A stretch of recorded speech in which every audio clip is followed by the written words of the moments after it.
Welcome, everyone. We can go ahead and get started now. It's 12 on the dot.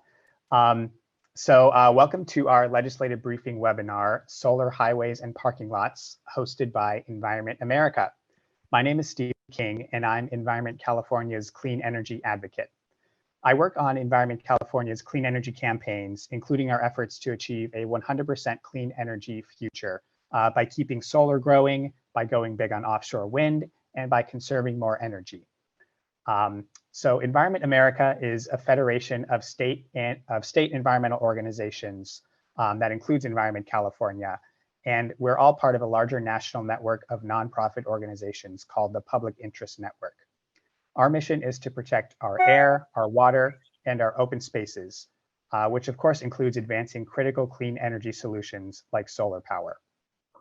Over the past month, we've organized a series of legislative briefing webinars like this one for states across the country on topics ranging from saving the bees to protecting forests to making offshore wind a reality and more. The entire series will be made available on our website, so please feel free to reach out to me if you'd like me to share the links or any further information. And thank you all for joining us today as we discuss how to keep solar power growing by taking advantage of spaces like parking lots and highways throughout America. As you know, states need to build a lot more clean energy in order to achieve the vision of a 100% clean energy future. Solar power is one of the most promising clean energy solutions we have that will reduce global warming emissions, reduce air pollution, and provide more reliable electricity to local communities, especially when paired with battery storage. And we've seen tremendous growth in solar over the past decade. America actually produced about 15 times more solar energy in 2021 as it did in 2012, a decade earlier. But the current rate of growth in solar is not enough to meet our climate and clean energy goals. To speed up the deployment of solar, we should look at successful policies implemented throughout the country that encourage solar, and we should also look at underutilized developed areas to achieve a large portion of our clean energy goals. We should look to these vast existing infrastructure around our country, like parking lots and spaces along highways, as areas where we can tap into the sun's plentiful clean energy going forward. So I'll just briefly go over the agenda we have for today. We're lucky to have two fantastic speakers joining us. Our first speaker is California State Senator Josh Becker. And Senator Becker is chair of the key budget subcommittee on climate and energy in the state, as well as a true environmental champ who represents parts of San Mateo County and Santa Clara County. He introduced Senate Bill 49 in California this year, which would provide a sales tax exemption to encourage solar canopies over parking lots in the state, and also find more space to build solar in vacant land along the state's highways. We're really excited to be working with Senator Becker on this effort and look forward to hearing from him today. Our second speaker is Ali Kelly, who's executive director of The Ray. The Ray is a nonprofit organization based in Georgia that works on innovative transportation projects, including adding solar along highways around the country. Ali has helped implement and build almost a dozen groundbreaking technology demonstrations, including the first solar road in the United States. We're really excited for Ali to join us as well and talk about the huge potential for solar on highway rights-of-way across the country. Finally, we're planning for a short Q&A session at the end of the webinar. And you can submit your questions throughout the webinar, either through the Q&A box at the bottom of your screen, or you can chat your questions privately to Laura Dehan, who will be monitoring the questions today. And with all that being said, without further ado, we can jump right into our policy briefing with Senator Josh Becker. All right. Should I go ahead? Yeah, go for it. Okay, excellent. Looks like we still may have the webinar screen on the highlighted, but we'll all go ahead and thank you all for being here today and looking at these issues with us. As you know, last year we codified carbon neutrality by 2045, so excellent step forward there. And we already had a bill to get to 100% electricity, clean electricity, by 20 2045, but we set some now interim targets on our way there from zero carbon sources.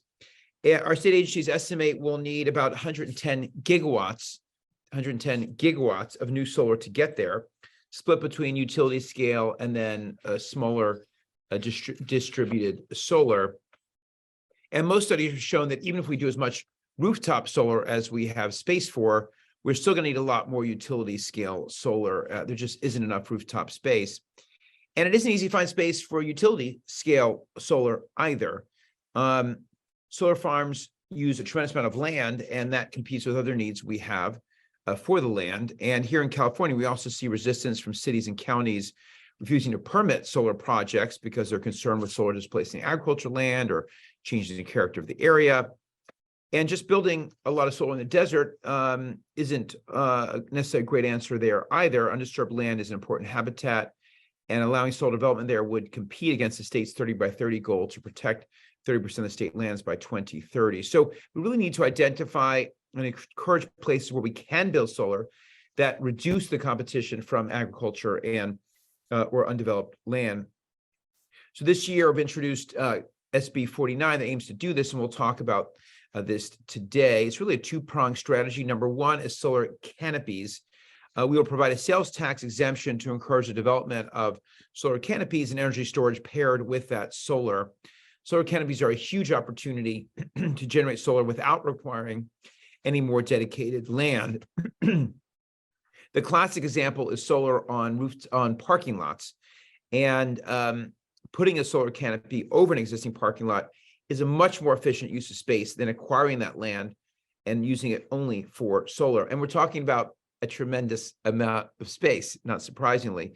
According to Lawrence Berkeley National Lab, pavement makes up 35 to 50% of the total surface in our cities, and 40% of that pavement is parking lots. LA County alone is an estimated 101 square miles of parking lots that can produce roughly 6.5 gigawatts of power if they're covered by solar canopies.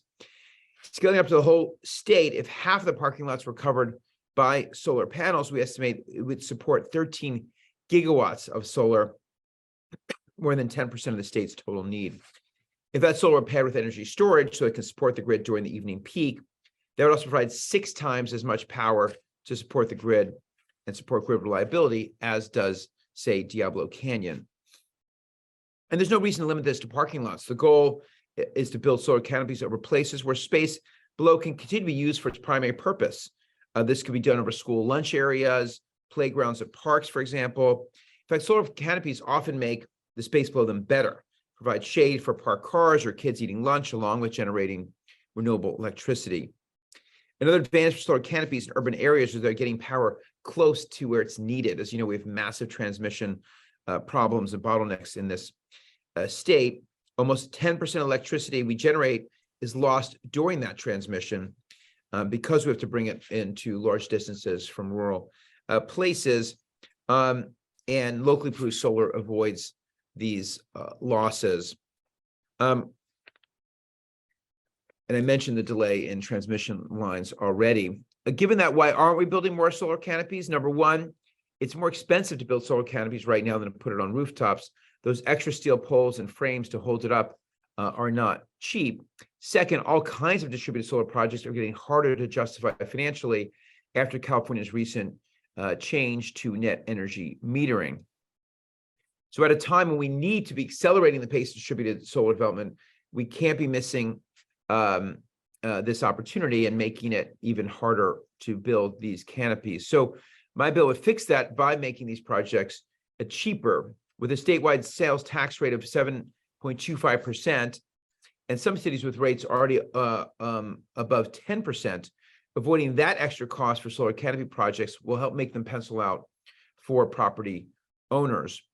Schools, city governments, and nonprofits have also had a hard time making use of the federal income tax credit supporting solar, but by doing this as a sales tax exemption, they can also benefit. There's also a great opportunity to help create good jobs.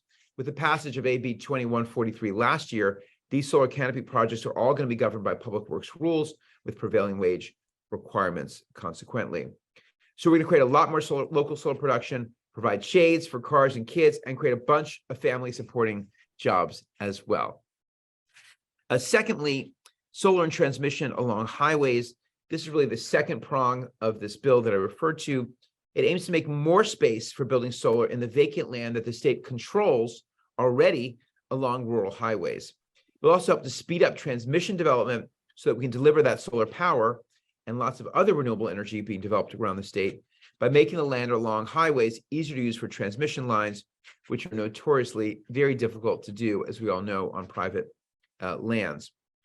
The bill tasks Caltrans with developing a strategic plan for making land controls within transportation rights of way available for leasing to develop renewable energy generation, energy storage, and transmission lines. As our next speaker will tell you, other states have looked into this and have found large amounts of land can be put to good use. For example, an analysis for North Carolina found 50,000 acres of land well suited for solar after taking into account where solar could actually be built safely and effectively, such as the need for a sizable margin of free space between that road and the solar panels. That's enough for 5 to 10 gigawatts of generation.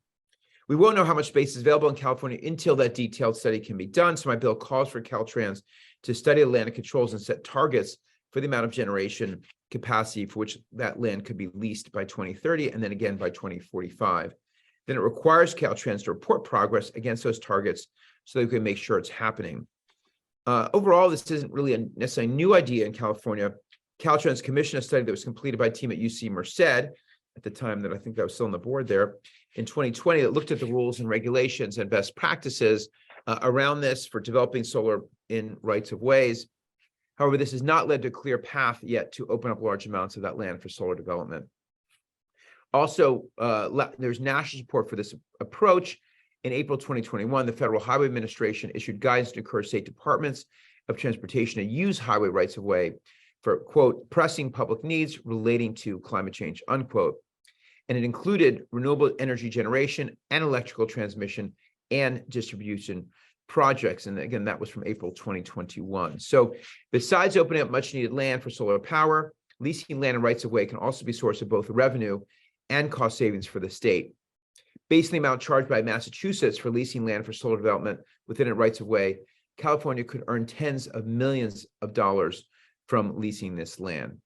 And other states have seen savings on the maintenance costs along roadsides, such as vegetation management, that are now being maintained by the solar developer. Well, in our bill, would be maintained by the solar developer rather than having state crews do it. So this is a second big opportunity to make unused land available for solar, help get transmission built faster, earn the state some money, and cut costs. So in summary, this is really part of this larger strategy to get California to net zero by 2045. We're going to need a lot more solar. That means a lot more land. So how can we do this? By preserving sensitive ecosystems, protecting our productive agricultural lands from excessive encroachment. These two strategies in this bill are good ways to build more solar without displacing other uses. I look forward to our next speaker hearing your all thoughts in Q&A. Thank you.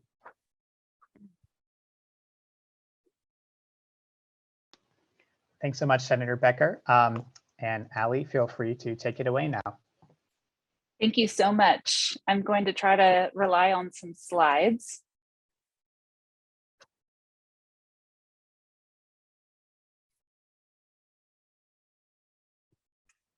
And this should pull us into slideshow mode.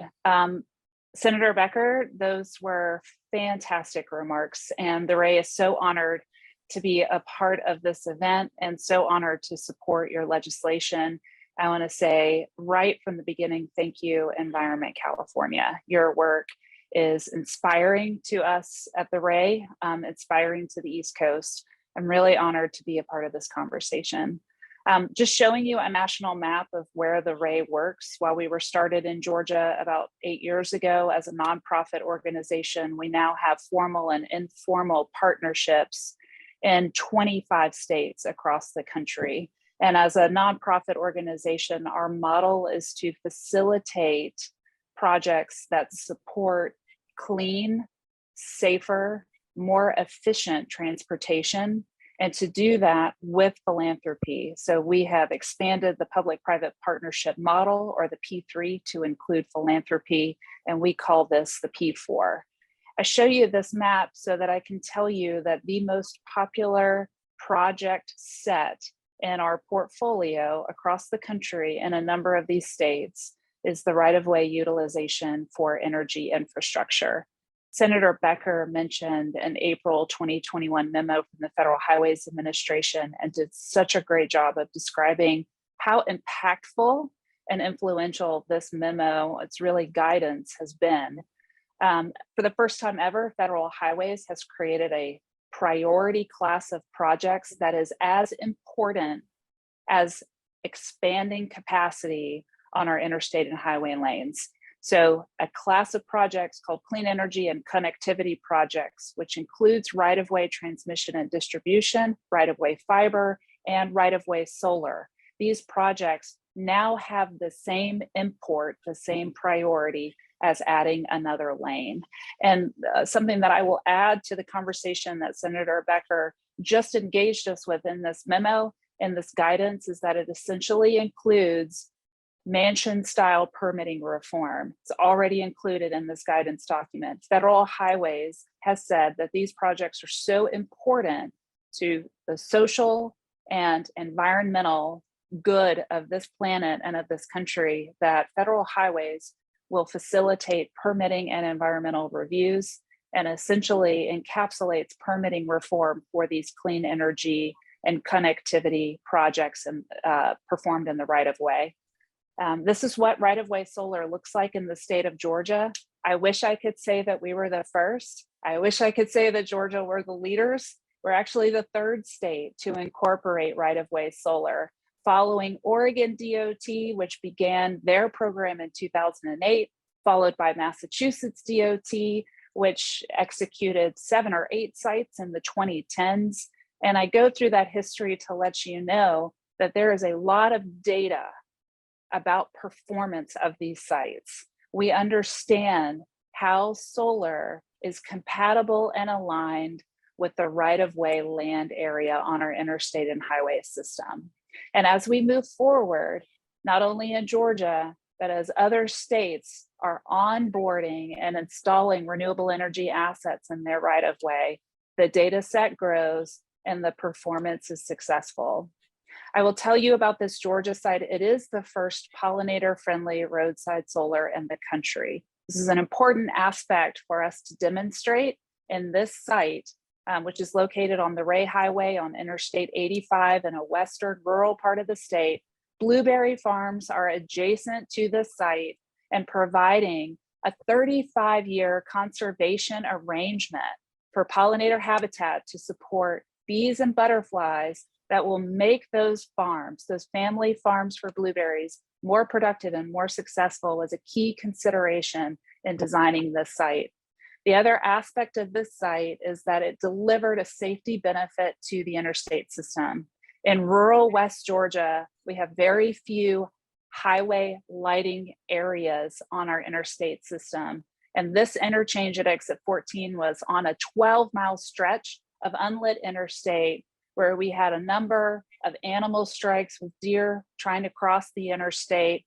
And there was a limited ability for users of the interstate system to avoid those collisions because the lighting was so poor. As a result of this site, the solar developer, Georgia Power and the Southern Company, has installed and is operating and maintaining 44 high mast lights to the entire interchange, improving the safety of operation on the interstate system. These sites continue to expand into other states, supported by the Ray and by transportation owner operators. I'll name just a few: the Central Florida Expressway Authority, the Pennsylvania Turnpike. These are two systems in particular that are creating an ecosystem of clean energy for clean transportation, connecting their right-of-way solar sites with EV charging infrastructure. Also, Maine DOT has just commercialized and brought online sites in their Augusta, Maine, their capital city area on their interstate system. And I'd like to give you just a few details of the aspects and the benefits of those sites. Required to be pollinator friendly, Maine DOT did negotiate a land fee. They also negotiated a power purchase agreement, reducing not only the roadside maintenance costs and obligations, but also reducing the DOT's own utility bills by millions of dollars over the 20-year term of the agreement. Finally, Maine DOT clawed back the renewable energy credits and is retiring those credits to show DOT progress towards the state's carbon reduction mandate. Maine DOT has really set a new gold standard for the type of value returned to the transportation system that can be leveraged through these sites. Unless you think that Maine doesn't have a lot of solar radiation potential and thus there wouldn't be a lot of interest from the solar developers, you should know that 24 solar developers participated in the procurement process with Maine DOT, and that robust response from the free market in Maine resulted in the negotiation of agreements that benefited both the transportation system as well as our clean energy economy and our clean energy grid. Beautiful pictures of our pollinator habitat. I would just want to say that solar that is being built in the southern part of the state at large scales has been identified as an environmental degradation to South Georgia's waterways because it is not utilizing pollinator-friendly habitat or even habitat that is perennial and native to the Southeast. Senator Becker mentioned that there are competing land uses, that the right-of-way public lands can help us to navigate. And it is true, the right-of-way is an amazing land use opportunity that helps us to avoid and navigate land use concerns around forests and agricultural lands. It helps us to minimize community impact. And also, when we produce this solar as pollinator friendly, we have less of an impact on the environment, particularly our watersheds. You will see if you Google South Georgia solar that our House Rural Development Caucus has been looking into significant impacts to water quality in South Georgia due to large-scale sloppy solar that uses simple aggregate or turf grass as a ground cover strategy for the solar arrays. We must move away from sloppy solar, and we at the Ray are big fans of pollinator-friendly solar, particularly for the highway system. It maintains the wildflower roadside aesthetic that highway users love to see. I also just want to quickly take you through some slides, a couple of slides from our Esri mapping tool, which is an opportunity for Caltrans to work with the Ray to facilitate the analysis of their roadsides, both for solar development and also for transmission and distribution project opportunities and installation. This is Esri's tool at work. This is a simple solar radiation analysis. Bright red means a lot of solar radiation. And what you're looking at is Iowa's roadside. So we did this statewide for the state of Iowa. Bright green is the most suitable sites, taking into account tree cover, taking into account facilities and elevation or slope, in addition to the radiation, leads us to top 10, top 20, top 40 sites and priority corridors that are most suitable for solar development. And then because of Esri's powerful tools in ArcGIS, we can produce 3D models to specification and scale.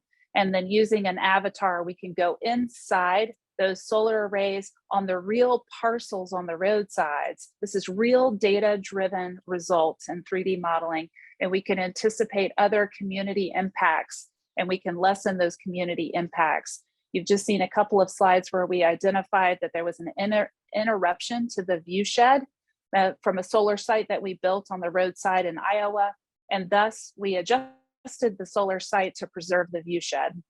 The last thing that I'll say is at the Ray, our very first project was solar powered EV charging at an interstate rest area. You can see that project on the left. It was brought online in August of 2015, and it is very modest. It was our very first project, so we have a special place in our heart. But this is where we are now. This is a partner of ours, GridServe. They're building megawatts of solar with megawatt hours of battery storage, supporting dozens of charging ports. Specifically, this site in Braintree in the UK is 10 megawatts of ground mounted solar, 6 megawatt hours of battery storage, and 32 ports with capacities up to 350 kW. This is what happens when you bring clean energy assets proximate to and adjacent to the interstate and highway system. We can today stand up solar powered EV charging hubs for passenger vehicles, yes, but for medium and heavy duty as well. And this is the kind of infrastructure that California needs and California deserves. Thank you so much for the opportunity to speak. All right, thank you so much, Ali and Senator Becker, for your great policy briefings here. So we'll jump right into the quick question and answer section for our last few minutes of the webinar here. The first question I had was actually for Ali. I know you had mentioned I think your first slide was showing your different partnerships with different states. I think, yeah, you said you had an informal partnership with the state of California.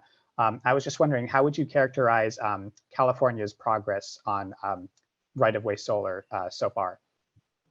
We've been working steadfastly with California through Caltrans and other state agencies to understand what are the barriers and what are the opportunities to open the right-of-way to these energy infrastructure projects. And I think Senator Becker's legislation is going to be very additive to that process that we've been engaging with California's leadership.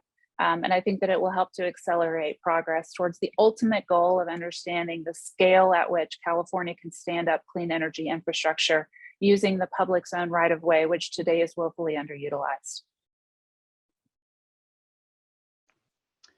Great, thank you so much.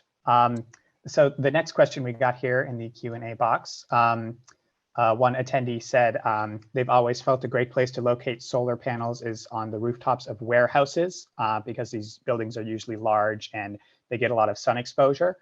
So are there tax incentives being awarded to building owners who put solar on warehouses or those types of places? I'll say really quickly, Environment America is actually within the next month or so, I believe, we're actually releasing a report called Solar on Warehouses that outlines the potential of solar on warehouses in each state and across the country. So you can see more about the potential we'll have there. But yeah, did either Ali or Senator Becker want to speak briefly on if anything's going on around solar on warehouses? Based on Ali's perspective, we'll look forward to getting your report and being able to dive in more. I mean, certainly that is a good use case, and I think the private sector is stepping up there with some financing and other things. It's probably more of a traditional sort of rooftop thing that hopefully still now pencils out despite our changes. Ali, any thoughts there? I would just say that the barrier to warehouse solar, particularly with facilities that already exist, is really due to the building engineering. If the building wasn't engineered to withstand additional weight on the roof, it can be very difficult and challenging. Another aspect is that a lot of our manufacturing and even our warehouses and logistics are in clean environments. And there's a concern that when you pierce the rooftop with solar infrastructure, you might be inviting leaks and other issues that could interrupt the operation of the warehouse. Those are just high-level concerns associated with it. My pivot on this is a lot of those warehouses are located adjacent to the interstate. And I want you to know that private solar can be built on the right-of-way. The Federal Highway Administration will allow Amazon, Google, Meta, Walmart, data centers, manufacturing centers, manufacturing facilities to build solar on the right-of-way adjacent to their facilities as a resilience measure and as a clean energy measure. That solar can be part of a virtual PPA effort and strategy for the private company. It can also be a direct connect to the facility with battery storage, as I just said, to create some resiliency for those facilities. And I think both of those are really important and critical to California's business community. If we can figure out how to give California's manufacturers and manufacturers' businesses who are adjacent to the interstate and highway system the use of the public land to literally build in resilience to their facilities, that would be a great use of the right-of-way, and it has been determined to be in the public's interest by the Federal Highway Administration. Great, thanks so much. We'll probably have time for maybe like a couple more questions here. This one, I think I'll direct first to Senator Becker. How do we align the investor-owned utilities goals to meeting California's energy goals and developing local solar and storage? That's one question we got. Probably a longer conversation. But yeah, I mean, how would I answer that? I'll have a bill on interconnection this year. I'll have a bill on transmission, which is, helpful for them as well. This bill itself that we're just discussing will also help in transmission and also help get, solar, as we said, closer to the load source itself. So I think all those things are helpful to their mission and ours. But we have to keep steering them in the right direction with policy as we're doing now with interim targets on SB 100 and my bill last year to have our state be net zero by 2035. So all these pieces are sort of regulatory policy requiring them to go in the right direction, but then we want to help them too. Great, thank you. And then I think we're about a minute over time, so I'll end with one quick question here. One last attendee asked, what bills have been introduced in California to further right-of-way solar? I can let you take that one briefly, Senator Becker. Yeah, well, this is the bill we were just talking about this year. We just introduced it. So if you are in the legislature and working for a member, please have them reach out, or, we'd love to have as many co-authors as possible on this. And it is SB 49, and look forward to having people involved. All right, thanks so much. Thanks so much, everyone, for our great question and answer section. We'll definitely get back to you for any unanswered questions. We have them saved in the chat here, so we'll make our best effort to respond to those. Wanted to thank everyone for their participation and learning more about what we can do around the country to elevate solar over parking lots and along highways. Thank you to our wonderful speakers as well, Ali and Senator Becker. And we'll keep in touch, and we'll see you all soon. Let's do it. Let's Thanks get so this much, done. everyone. Let's get this done. All right, bye, everyone. Thank you so much.